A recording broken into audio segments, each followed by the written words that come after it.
into the volcano. Maybe it doesn't erupt then. So if you throw your brother-in-law into the volcano and it still erupts, you have to throw your sister-in-law in. So you get metaphysics, you get religion, you get superstition, knock wood, or you wear a rabbit's foot. Just remember that the rabbit had 4 of them.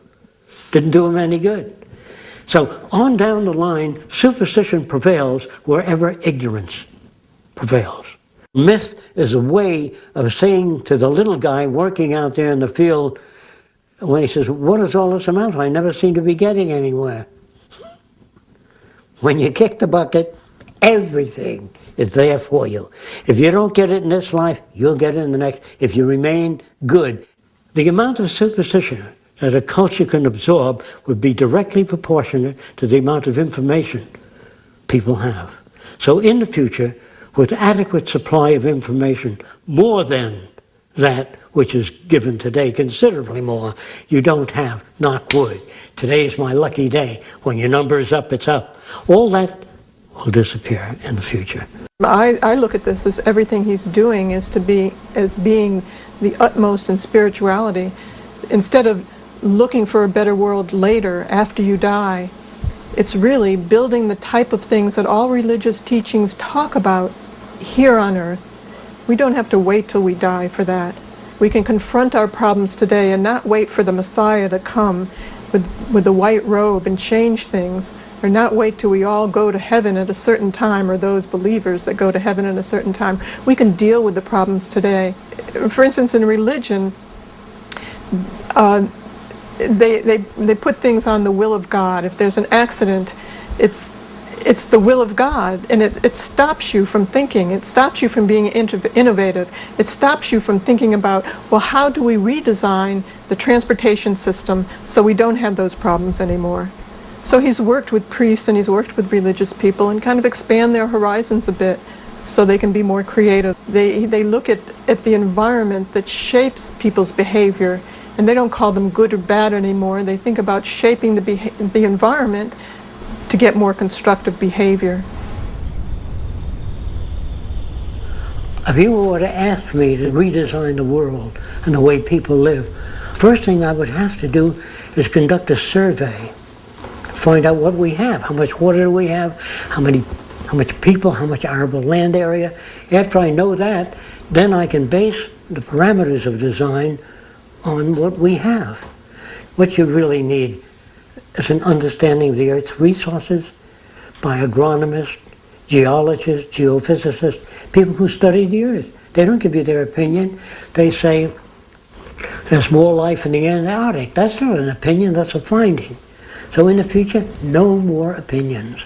Do you have information in this area? No, I don't. Good. Here's where you might get it, or here's how you might go about finding out. You know. So I'm saying all people need clean air, clean water, arable land, and a good relationship, a language. So I'm not superimposing Fresco's concepts. I'm using the Earth as the measure. In other words, we have to live in accordance with the carrying capacity of the Earth. Does that make sense? Yes, sir, it does. I keep wondering about how drastic a social change this is and how totally different our world would be. And yeah, how do you get people to accept it? Yeah. Okay, here's how we do it. Eventually, all decision making will be transferred to machines. First, people say, well, I don't know that I'd like machines making decisions. First of all, that's what a scale does. When you go to a butcher shop, the butcher says the chicken weighs 6 pounds.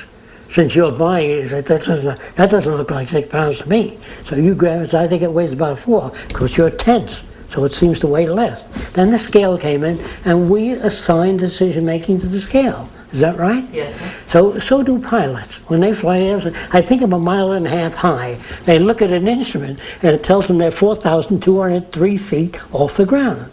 So that is decision made by a machine, because the decision making by machine is far more accurate. Now the question normal people ask is, yes, but can a machine be smarter than the designer? Well, I know a little guy that designed a machine to pick up a freight train and empty it. Now, he can't do that. Machines are always faster than the designer. You ever see a Coke bottle machine move on the line. The designer, he can't move those bottles. So what is happening in our society? We are automating more and more decision making and assigning it to machines.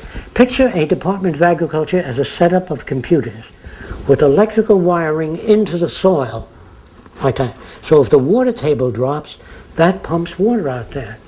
If the nutrients change, it pumps nutrients. You don't need a guy out there saying, Mr. President, we have a drought out here. And the president says, how bad is it?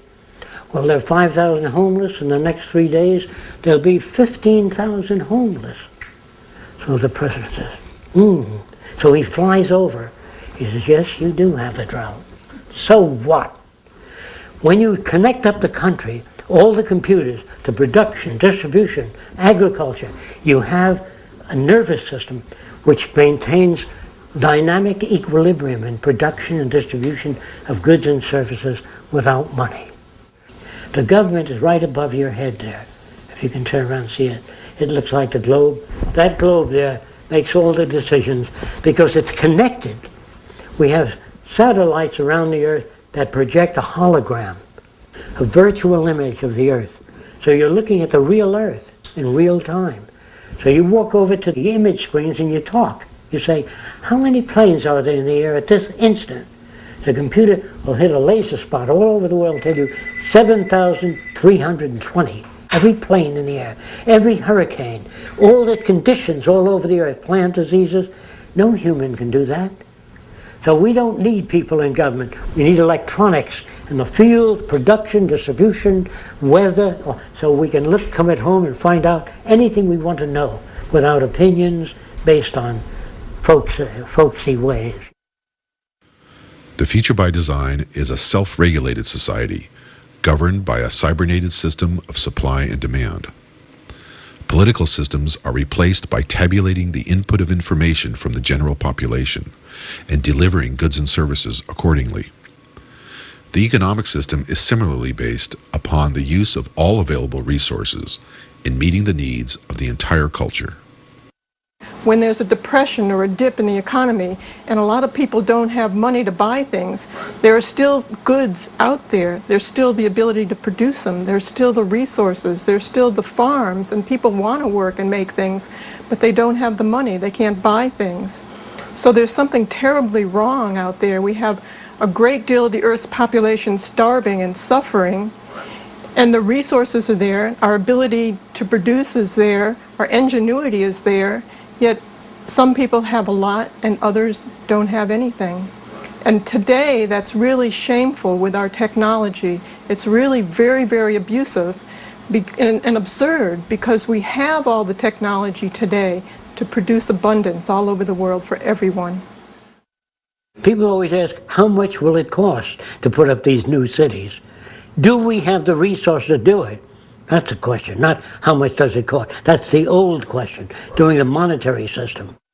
Money is an invention of convenience for purchasing goods and services in a scarcity environment. If there's a scarcity, say, of water, it is prized, and its price is high. If we find an abundant, suddenly the earth opens up, an abundant supply of fresh water fills every ravine, then nobody cares. There's only a policeman in front of something that people have need for and don't have access to. So you put a guard there. But if lemon trees or orange trees and apple trees